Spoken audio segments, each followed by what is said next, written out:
मैं नहीं करता आपकी तारीफ, चले। हाँ, मैं नहीं करता। पहली सी मोहब्बत जब आया आपके पास, एक तो ये आया कैसे? प्रोड्यूसर की तरफ से आया, डायरेक्टर की तरफ से आया, कैसे आया? सब साथ ही आ गए, प्रोड्यूसर डायरेक्टर सब आ गए।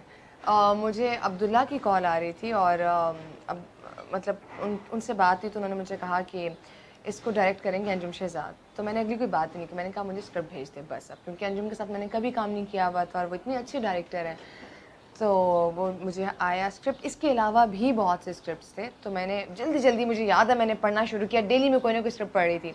तो जब पहली सी मोहब्बत हुई और फ़ायज़ा इफ्तिखार का मैंने साथ काम किया हुआ था ऑलरेडी, तो मैंने कहा बस ये करना है। इवन दो मुझे ये मालूम था कि मुझे ये लगता है कि जो रोमांटिक, जिसे लोग कहते हैं ना कि क्या मतलब ये भी प्यार की कहानी, मोहब्बत की कहानी, ये भी कहानी, तो प्यार मोहब्बत तो सदियों से चलता आ रहा है और ये चलता रहेगा, लेकिन आपने उसको पोर्ट्रे कैसे करना ये डिपेंड करता है। तो अंजुम पे मुझे ट्रस्ट था, फ़ायज़ा ने लिखा हुआ है और बहुत चीज़ें वो, मुझे लगता है कि हमारा पेशेंस बड़ा कम हो गया। अब हम लोग कहते हैं बस सेकंड एपिसोड में सब कुछ हो जाए, थर्ड एपिसोड में सब कुछ हो जाए, लेकिन अभी बहुत कुछ है, बहुत चीज़ें हैं और आहिस्ता आहिस्ता वो रिवील होंगी।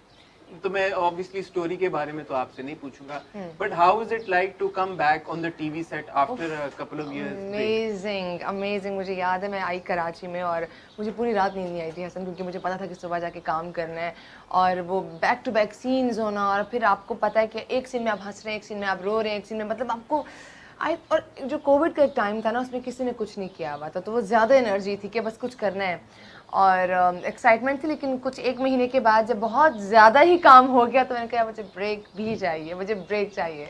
लेकिन अच्छा रहा, बहुत अच्छा एक्सपीरियंस रहा और डायरेक्टर की एनर्जी, हमारे साथ जो हमारे एक्टर्स थे, राबिया बट, शेरू, शहरयार एंड देन उज़मा, इतने ज़्यादा लोग और इतना मज़ा आता था कि मैं आपको बता नहीं सकती। शबीर जान साहब आपके जी मेरे वालिद साहब जो बने हुए हैं, रोल प्ले कर रहे हैं, उनसे तो मैंने बहुत सीखा है। हसन वो आते थे, वो कहते थे क्या सीन है मेरा, क्या है, तो मैं कहती थी अब लाइन्स होंगी हमारी, वो कहते बेटा आ जाओ, एक नज़र पड़ा, अब हम लाइन्स करते हैं, और मैं पढ़ के लाइन्स बोली और वो उनको याद है सारा कुछ, मैं ऐसे होती थी।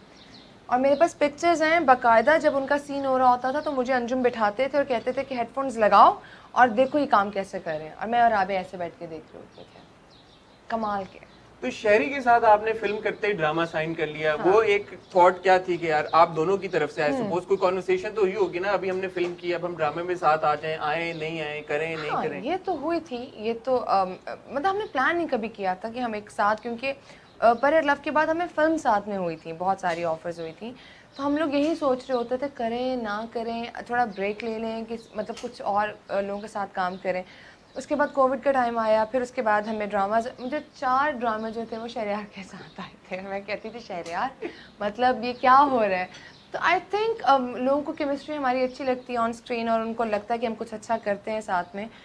इस वाले प्रोजेक्ट के बारे में हम दोनों ने दूसरे से बात नहीं की थी, हम दोनों को लगा था हम नहीं करेंगे और मैंने हाँ कर दी और शहरयार ने ऑलरेडी हाँ की थी। उन्होंने कहा कि हाँ शहरयार तो मान गए। Shahryar thought you won't do it and you thought Shahryar नहीं करेंगे, हाँ। And both of you actually wanted to do it. मतलब हमें लगा हम थोड़ा गैप के बात करेंगे, और क्योंकि इतनी ज़्यादा हमें आ रहे थे तो हमने कहा मना कर देते हैं कोई, तो हमें लगा कि अब ये वाला तो नहीं करेंगे। तो मुझे नहीं पता था कि शहरयार ने हाँ कर दी, फिर उनको नहीं पता था मैं कर रही हूँ। तो जब कंफर्म हुई ये चीज़ तो मैंने कहा अच्छा शहरयार ये फाइनली हमें करना था, तो हमने कर लिया। समथिंग अबाउट योर कैरेक्टर रक्षी, मैं उस दिन आपसे जब बात कर रहा था ऑफ कैमरा, हमारी बात हुई, आई सेड यार ये रोती है, विच इज अंडरस्टैंडेबल बिकॉज आमना ने भी रिव्यू में हमारी बात की कि उसका बैकग्राउंड ऐसा, बैक स्टोरी ऐसी है, mother passed away at a young age, अब बाप जो है दूसरी शादी करके ले आया और एक उसी की ऑलमोस्ट उम्र की लड़की को उससे शादी करके ले आया, तो it's understandable, but then sometimes it feels कि यार वो ज्यादा ही रो रही है। तो आप उसके कैरेक्टर की कुछ एक्सप्लेनेशन हमें देना चाहेंगे कि क्या वजह कि वो इतनी ओवरली इमोशनल है? ये देखें, अभी आपने बोला कि उसकी जो मदर की डेथ हो गई थी, मे बी समटाइम्स ऐसा होता है कि मैं खुद, माया बहुत ओवर सेंसिटिव है और कुछ चीज़ें आप बहुत जल्दी महसूस कर लेते हैं। जब आप सेंसिटिव होते हैं ना तो आपको हर चीज़ आपके दिल पे लग रही होती है और जो दिल के साफ़ होते हैं, रक्षी का भी यही है। बचपन में जब उसकी माँ गुजर गई तो ऑफ कोर्स वो अपने बाप के साथ रहती है, उसका एक बॉन्ड, जो उसकी बॉन्डिंग अपने फादर के साथ बहुत स्ट्रांग बन जाती है। तो आप एक टाइम पे किसी को शेयर नहीं कर सकते, आपको टाइम लगता है हर चीज़ के लिए। इवन आपकी शादी हो, आप नए घर में जाते हैं तो आप एडजस्ट करते हैं, तो उसका भी ये प्रोसेस चल रहा है। उसी प्रोसेस में उसको मोहब्बत हो गई है।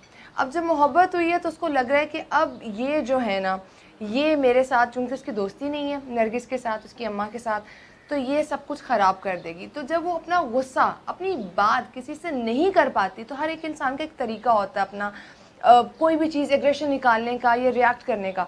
तो रक्षी आई थिंक जब अपने बाप को नहीं कह पाती क्योंकि वो समझेगा नहीं, असलम को नहीं कह पाती क्योंकि वो नहीं समझेगा, तो वो रो देती है। लेकिन ऐसा नहीं है कि वो बस उसको खाना नहीं मिला तो वो रो पड़ी, उसने कॉलेज नहीं जाना तो वो रो पड़ी। उसके अपने तरीके हैं वो निकालने के। आगे जाके वो ऑफ कोर्स वो चेंज होगी उसका। ओके नहीं, मैं नहीं पूछूंगा। हाँ आपके पास जब रक्षी का कैरेक्टर जब आपने पढ़ा, जी, what is that one thing और टू थिंग्स जो आपको लगा कि यार ये इस कैरेक्टर में बहुत इंटरेस्टिंग है, I can't let it go, जो आपने बात की कि ये ऐसा कैरेक्टर या ऐसा प्रोजेक्ट था जो आपने बोला कि यार इसको मैं जाने नहीं दे सकती? रक्षी जो लड़की है, क्योंकि जब आप, मैं इसलिए बार बार नहीं कह रही कि आगे जाके क्या होगा, क्योंकि कहानी शुरू में मैं ये नहीं कहूँगी कि रक्षी आई और रक्षी ने ये सब कुछ कर दिया, लेकिन जो उसकी रिस्पॉन्सिबिलिटीज़ थी, जो उसके प्रेशर्स थे सोसाइटी को लेके, अपने बाप को लेके, क्योंकि बाप और बेटी की जो बॉन्डिंग है ना, मुझे हमेशा बहुत इमोशनल करती है। आई डोंट नो क्या रीज़न से, बट करती है। और जब वो कोई बात करती है ना अपने बाप से जाके कि अब्बा आप समझे नहीं बात, तो बाप उसको देखता भी है ना तो वो चुप कर जाती है। तो मुझे लगता है कि बहुत सी ऐसी लड़कियां हमारे आसपास हैं। मैं ये नहीं कहती मेरी बात नहीं कर रही या बाकी लोगों की, बस ऐसी है। 80% हमारी क्लास जो सोसाइटी में लड़कियां हैं वो ऐसी ही हैं। लेकिन उसको आप किस तरह से पोर्ट्रे करते हैं, किस तरह नेगेटिव लेके जाते हैं, वो रक्षी करेगी आगे जाके। वो पॉजिटिव रहेगी, प्यार का साथ देगी या बाप का साथ देगी, क्या करेगी, वो इतनी खूबसूरती से लिखा था फायजा ने कि मुझे लगा कि ये मुझे करना है, ये ज़रूरी है। मे बी कोई एक लड़की सुन ले, कोई एक फैमिली समझ जाए तो ये ज़रूर होगा। एट इट्स कोर पहली सी मोहब्बत ट्रेजेडी है या हैप्पी स्टोरी है या love story, sadness? Love story तो आपको पता लव स्टोरी तो है, बट इज इट कोई ऐसा प्यार है जो तकलीफ के बगैर मिले?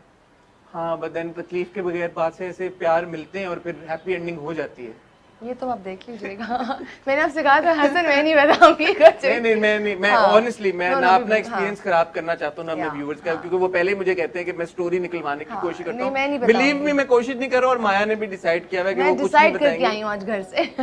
मैं इसलिए आपसे पूछ रहा हूँ, हम जब आखिरी एपिसोड को रिव्यू कर रहे थे, पिछले हफ्ते एपिसोड को रिव्यू कर रहे थे, तो हमारी एक कॉन्वर्सेशन हुई कि अब अगर असलम रक्षी को परसू करता रहता है अगले 15-20 एपिसोड, तो फिर तो ये बोरिंग हो जाएगा कि यार कि वो नहीं मान रही है, नहीं मान रही, घर वाले नहीं मान रहे, तो क्या होगा? तो वी वर एक्सपेक्टिंग कि कोई ना कोई धमाका होगा, बैंग होता है। तो वो तो बैंग, ये तो आप कंफर्म कर सकती है ना कि कुछ होगा इनकी जिंदगी में, कुछ तो होगा ये ऐसे। क्योंकि मुझे जब आप अपनी जिंदगी देखें, वो एक ऐसी रोड है जिसपे बहुत सारे स्पीड ब्रेकर्स हैं, तो कोई ना कोई तो जंप आएगा, कोई स्पीड ब्रेकर आएगा, और रक्षी और असलम की जिंदगी में भी आएगा। या शादी होगी या नहीं होगी, दोनों में से एक ही चीज होगी। अब आप ड्रामा